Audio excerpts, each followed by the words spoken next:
इस दिन होगा भारत से कोरोना खत्म। आखिर वो तारीख आ गई है जिस दिन भारत को कोरोना से मुक्ति मिल जाएगी। जी हाँ, आपने बिल्कुल सही सुना।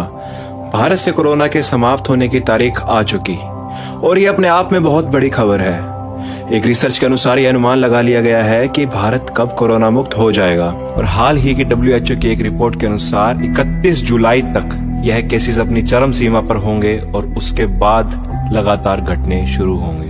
उनका यह अनुमान अब तक के 85 देशों के डेटा को मिला करके बनाया गया है और उस डेटा में हर देश के मरीज की जानकारी है कि कब उस देश में पहला मरीज मिला, कितने लोग इस वायरस के संक्रमण से ठीक हुए और कितने लोग मारे गए।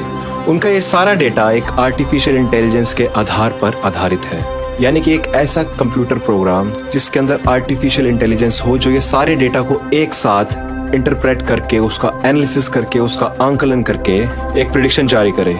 और जब आर्टिफिशियल इंटेलिजेंस में ये सारे डाटा को फीड करके और उससे ये निष्कर्ष मांगा गया, एक कंक्लूजन मांगा गया, तो आर्टिफिशियल इंटेलिजेंस इस निष्कर्ष पे आया है कि कोरोना वायरस को खत्म करने में सितंबर तक का वक्त लग सकता है। ये बेहद बड़ी खबर है दोस्तों। बात करें मई और जून की, तो इस रिपोर्ट के अनुसार मई में 10 देशों में और जून में 11 देशों में कोरोना समाप्त होने का अनुमान लगाया गया है। इसके साथ ही आपको बता दें कि ये रिपोर्ट सभी देशों के महामारी चक्र को देखकर बनाई गई है। आसान शब्दों में कहें तो इस रिपोर्ट को कब कितने मरीज मिले, कितने लोग संक्रमित हुए, कितने लोग ठीक हुए और कितने लोग मारे गए, इन सब के डेटा को स्टडी करके रिपोर्ट तैयार की गई है। इसलिए रिपोर्ट सिर्फ अनुमान है क्योंकि ये रिपोर्ट सिर्फ एक स्टडी पर बेस है, या यूं कहें एक रिसर्च पर आधारित है। इसलिए रिपोर्ट के अनुसार ऐसा हो सकता है या नहीं, ये तो आने वाला समय ही बताएगा। लेकिन इस रिपोर्ट में एक विशेष बात यह भी है, जिस देश ने सही तरीके से लॉकडाउन और सोशल डिस्टेंसिंग का पालन किया है उतना ही ज्यादा उस देश में रिकवरी रेट ज्यादा देखने को मिला है। इसलिए इस बीमारी को समाप्त करने का लॉकडाउन और सोशल डिस्टेंसिंग अब तक का सबसे सही, एफिशिएंट और सटीक तरीका पाया गया है। वैसे आपको बता दें लॉकडाउन कितना जरूरी है, आइए समझते हैं इन आंकड़ों से। भारत में लॉकडाउन से पहले एक हफ्ते में 22% मरीज मिले थे। वहीं तीसरे हफ्ते में मरीजों की संख्या घटकर 12% तक हो चुकी थी। 5वां हफ्ता आते आते मरीजों की संख्या सिर्फ 5% तक रह गई। अब इन्हीं आंकड़ों से समझते हैं कि लॉकडाउन कितना सही और एफिशिएंट तरीका है कोरोना से लड़ने का।